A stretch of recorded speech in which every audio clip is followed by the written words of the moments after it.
So who's the sun god Nika? Now what if I were to tell you that he never actually existed? Now I have proof for this and I am gonna keep it very simple for you. I'm gonna be highlighting the evidence that Nika was simply a legend, displaying how the sun god ended up as Luffy's mythical model Nika devil fruit, and proving why Joyboy is not the same described person as the sun god Nika. Real quick though, if you're enjoying this video so far, make sure you press that like button, make sure that you're subscribed, because these things really help me as a small YouTuber. Now to start things off, I have evidence that Nika was simply a legend. Now the sun god Nika was first mentioned by Who's Who during his fight with Jinbei. He tells Jinbei of a tale that both slaves and prisoners would share amongst one another since ancient times. Now the tale involved a legendary warrior that would come and rescue these oppressed individuals. And of course, they worshipped him. They called him the sun god Nika. Now Who's Who expanded on this, explaining how Nika would bring laughter to these individuals and free them from their suffering. However, it is important to note, Who's Who did specify at the end of his sentence that it is unknown if Nika did indeed exist. But most people did not take that into consideration and just assumed that he actually did exist. It's a small detail that the fandom forgot about. So that right there indicates the shaky nature of the existence of the sun god in the first place. Additionally, we all know that Luffy's devil fruit is the human fruit model Nika, and it's a mythical zoan. And mythical zoans are the rarest type of devil fruits. They turn the user into creatures stemming from myths and legends, just like Marco's phoenix form. Luffy's devil fruit being a mythical zoan suggests that the sun god Nika stems from myths and legends. There are more hints suggesting that the sun god Nika is a myth, just like the nature of the devil fruit. The Gorosei said that the user of the devil fruit becomes the embodiment of the warrior of liberation. Now if you pay close attention to Luffy's Gear 5 form, unlike other zoan type devil fruit users when they transform, Luffy still looks like Luffy, but embodying an idea from the legend, the idea of freedom, of course. Funnily enough, the Gorosei actually say that it is allegedly the most ridiculous power in the world, speaking as if Nika himself never really existed in real life, and that these are powers that they've only heard of or read in a story. Now fast forward to Egghead Island. From the information that is presented to us in this arc, we can easily deduce how the sun god ended up as Luffy's mythical model Nika devil fruit. In chapter 1069, during the Luffy vs Lucci rematch, Vegapunk explained exactly how the sun god Nika became Luffy's devil fruit, and nobody noticed. Nobody noticed. He refers to Nika as the white warrior described in ancient tales, but more importantly, he gives us exposition on how devil fruits come into existence. It is thanks to people's desires that fruits all around the world end up turning into devil fruits, and those devil fruits end up carrying these people's wishes. The powers inside of these devil fruits are the same powers that these people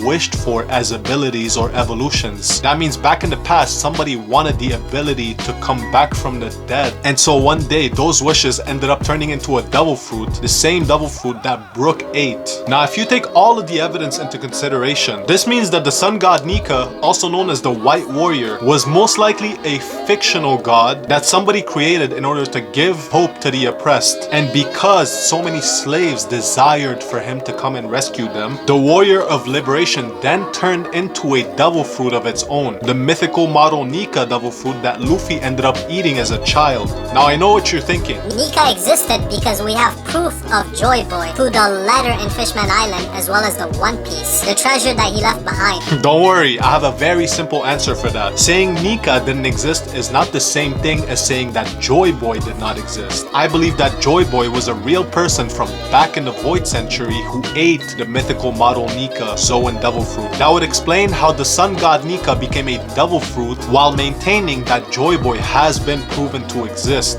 In short, the sun god Nika, also known as the white warrior of liberation, was a fictional character that gave hope to the oppressed. That hope then turned into the mythical model Nika Zoan devil fruit that both Joyboy and Luffy ate. Now real quick guys, if you enjoyed this video, make sure that you press that like button, make sure that you subscribe, because these things really help me as a small YouTuber. Besides that, the common question of the day is, do you think that Nika is a fictional god? Leave your thoughts in the comment section below. Thank you for watching. Like, share, and subscribe, and have a good one.